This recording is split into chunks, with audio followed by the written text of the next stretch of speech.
Evet, herkese merhabalar. Bugün Anlas Viento Sport'a ufak bir bakış yapacağız. Ben aslında yani çekeceğim videoları çektim ama pek güzel çıkmadı. O yüzden böyle bir ara video çekeyim dedim. Şimdi Anlas'ın karşısında birkaç tane şey koydum. Rakip koydum. Mesela ne koydum rakip olarak? Metzeler koydum. Pirelli koydum. Pirelli mesela MT60 RS Corsa koydum. Ondan sonra Diablo Rosso'larını koydum. Onun biliyorsunuz çok serisi var. Diablo Rosso var, Rosso Corsa var. Onun işte mesela SP'si var, yarı pist lastiği, sokak lastiği vesaire. Ondan sonra baktığımızda fiyatlara, şimdi biliyorsunuz Anlas Türk markası. Diğer bu bütün saydıklarım da Avrupa'yı markalar. O yüzden Anlas'ın dediklerine göre ben de tam bilmiyorum bu işlem nasıl gidiyor ama Anlas'ın şeyi varmış. Yurt dışından getirmediği için gümrük vergisi gibi bir ekstra ücrete tabi değilmiş. Şimdi diğer o Avrupa'yı markalara baktığımızda genelde 2700 lira, 2800 liradan başlıyor. 3000-3100 liraya kadar çıkıyor. Bu arada benim şeyim e, jantlarım ön 120-70-17, arkada 180-55-17. Fiyatlar bunun için konuşuyorum. Siz mesela 160 varsa veya 150 varsa arkada orasını pek bilemem. Neyse işte ben baktım, araştırma yaptım biraz. Anlas uygun fiyatlı geldi. İşte tercih etmemin iki sebebi vardı. Biri uygun fiyatıydı. Öbürü de şeydi. E, Yani güzel geri dönütler almasıydı. Ben işte baktım, biraz araştırdım. Bazıları diyor lastiğimin yanağı şişti. Bazısı diyor lastiğim çatladı patladı falan. Ben açıkçası o kadar bilmiyorum. Gittim işte Kadıköy'de burada yetkili şeyine, distribütörüne konuştuk. Dedi 2 sene garantisi var dedi. Bir sıkıntı olursa fabrika geri alıyor, size yenisini veriyor vesaire dedi. Ben de güvendim, valla aldım. Dedim Türk markası, deneyelim. Valla lastik de güzel çıktı. Ee, Motor CBR 650R 2019. Bundan önce o motosiklette başka motoru da kullandım. Mesela Metzeler kullandım. Michelin falan gibi lastikler kullandım ama aynı motorda aynı yol şartlarında falan kullanmamız lazım ki biraz şey olsun. Yani yaptığımız motor farkını aradan çıkartalım, değil mi? Çünkü biz tek değiştirmek istediğimiz bileşen lastik. Ondan sonra baktım, e, lastik aslında oldukça güzel. Dunlop'lar en üst performansı da çok iyi olmadığı için çok memnun değildim Dunlop Sport Max'lerden. Çünkü işte geç ısınıyorlardı. Böyle ufak bir ara verdiğinizde hemen soğuyorlardı. Lastikler sertti. Biliyorsunuz lastik aynı zamanda süspansiyon görevi görebiliyor. Bu Anlas'a geçince hem daha kolay ısınıyor lastikler, hem size verdiği işte geri bildirim oldukça güzel. Hoşuma gitti. Yani fren yaptığınızda, viraja soktuğunuzda lastik böyle bir 15-20 dakika sert kullanırsanız hemen ısınmaya başlıyor ve size verdiği geri tepki oldukça güzel.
Ya yaz lastiği, kuru havada yazın sürmek için çok güzel bir lastik.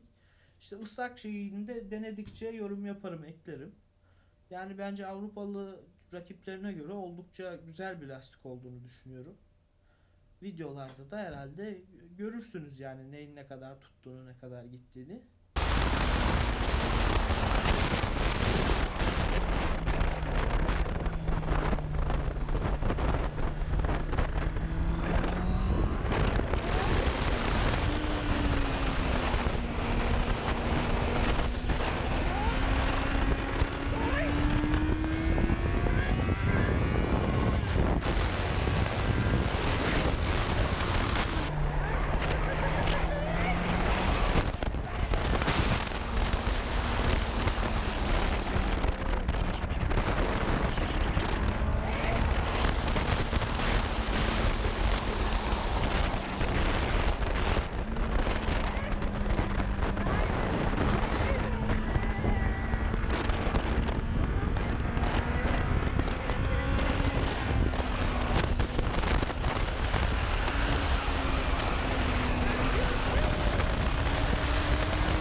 Bu arada sponsorluğumuz falan yok.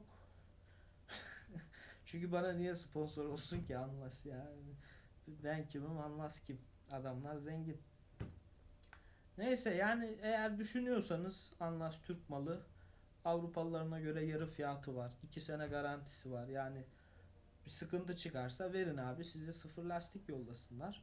Bu arada şöyle diyeyim, biraz hizmet ağını Anlas'ın geliştirmesi gerektiğini düşünüyorum. Ben bakın siparişini verdim, parasını verdim. Bana dediler bir haftaya gelecek. O şeyi de eklerim. O ne onun ismi? Anlas bayinin ismini. Böyle 15 gün, 16, 17 gün falan geçti. Bana lastik anca elime geldi. İşte arıyorlar diyorlar işte ön lastik var, arka yok, arka var, ön yok, üretim durmuş, korona morona. Yani beni pek ilgilendirmez açıkçası ya. Ben paramı vermişim, lastiğimi ver bana. Ben gerisi beni ilgilendirmez. Öyle biraz hizmet ağını geliştirmeleri gerektiğini düşünüyorum. Onun dışında videolara geçelim. Pisliğe bakalım. Şöyle bir temizleyeyim pisliğini. Daha bak alalı çok yeni oldu ya. 200 kilometre falan belki oldu, olmadı. Bak buraya kadar indirmişim lastiğin şeyini. Yani bir parmak, 1,5 parmak kadar yatabilmişim. Abi lastik, bak şöyle göstereyim. Bir de şu arkadan da göstereyim. Heh. Lastik çok güzel, sakız gibi. Böyle jantla yer arasında böyle eziliyor. Böyle hamur gibi eziliyor. Çok güzel tutuyor kuruda. Vallahi o ara videoları da girerim. Vallahi önerilir. Güzel makine. Güzel lastik. Bu arada bir de lastikler yumuşak olunca şu süspansiyonunuzun şu iki gidip gelme mesafesi çok yetmiyorsa, bak zaten şuraya kadar şu çizgi gözüküyor mu? Zaten asıl işlevi oraya kadar. Şu 2 parmaklık mesafe acil şeyler için diyeyim. Yani lastik daha yumuşak olunca da hem çukura girince süspansiyon görevi gördüğü için motosikletin çizgisini bozmuyor. Hem de çok da güzel tutuyor. Frenajı, gazı falan çok güzel. Bayağı bak mesela parmağımı basıyorum. Ha bak anlaşılıyor mu bak. Şöyle temizleyeyim. Bak parmağımı basıyorum şöyle. Bak lastik bu işte ya. Parmak izi çıkıyor abi. Herifler yapmış.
Hala kayıtta ha. Şöyle dur bakayım. Ya abla biliyoruz rotayı ya. Çık. Abla. Abla sakin ol. Lan telefon kafayı yedi o. Abla.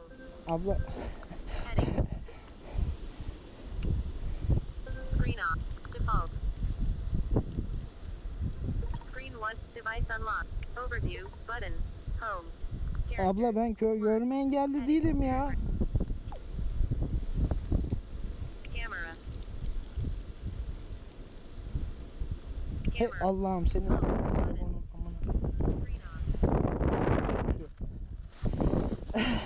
Neyse gençler. Bak lastiklerin durumu böyle. Şöyle güzel oturmuş. O sıcak ha.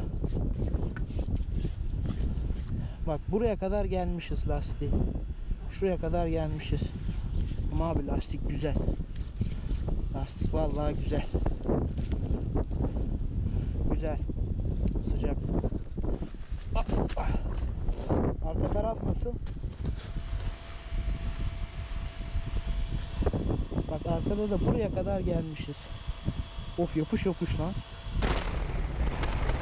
Arazisine eksi veriyorum. Çakılla kayıyor. Gençler arazi lastiği değil zaten.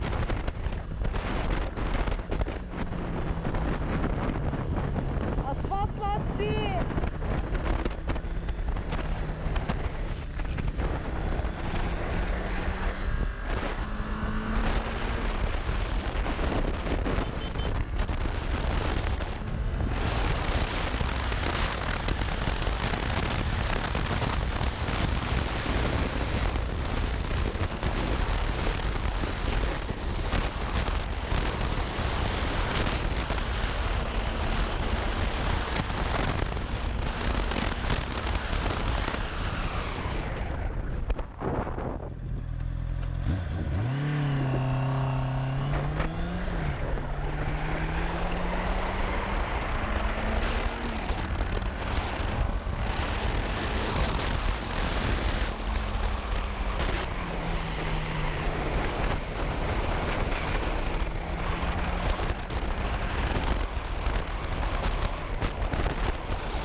Viraj ha. Az buçuk değil, tam viraj.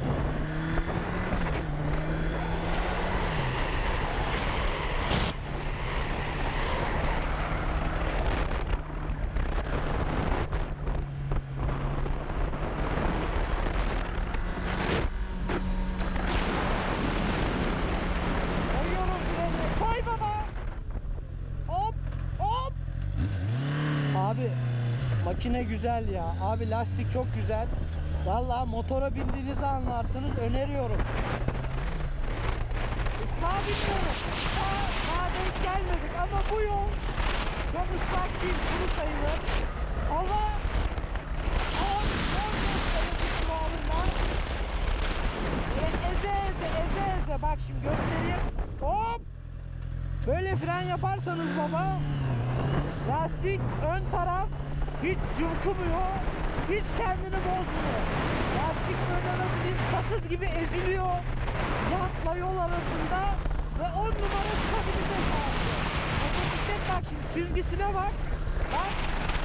Bak Bak hiç bozuyor mu çizgiyi bak. Arka fren, yatır motoru. Hop, yavaş.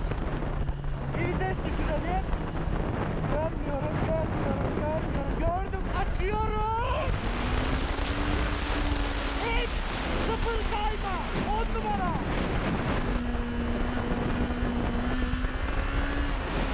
Bak, fren, ez. Hiç bana mısın demiyor. Hissiyat veriyor. Jantı böyle, jantla şey arasında, yol arasında çekiyoruz değil mi bu arada? Ha? Jantla yol arasında baba çok güzel eziliyor ve motosiklete stabilite sağlıyor. Yani makine çizgisini hiç bozmuyor ve çukurlardan falan geçince de çok sert değil. Dunlop'lara göre çok daha güzel. Bak verdim. Bakıyorum ne alet gidiyor bak. Bakıyorum aç gazı baba. Aç. Yavaş. 10 numara. Çok sevdim. Bak. Fren. Bak içeri aç gazı. Hop. Yapıştır.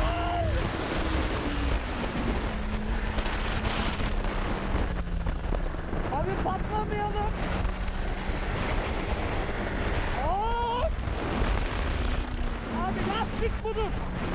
Yemin ediyorum lastik budur. 10 numara. 5 yıl. Allah ne verdiyse. Yapıştır.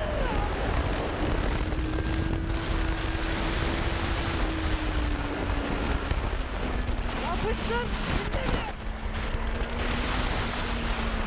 Fiyatları da oldukça uygun.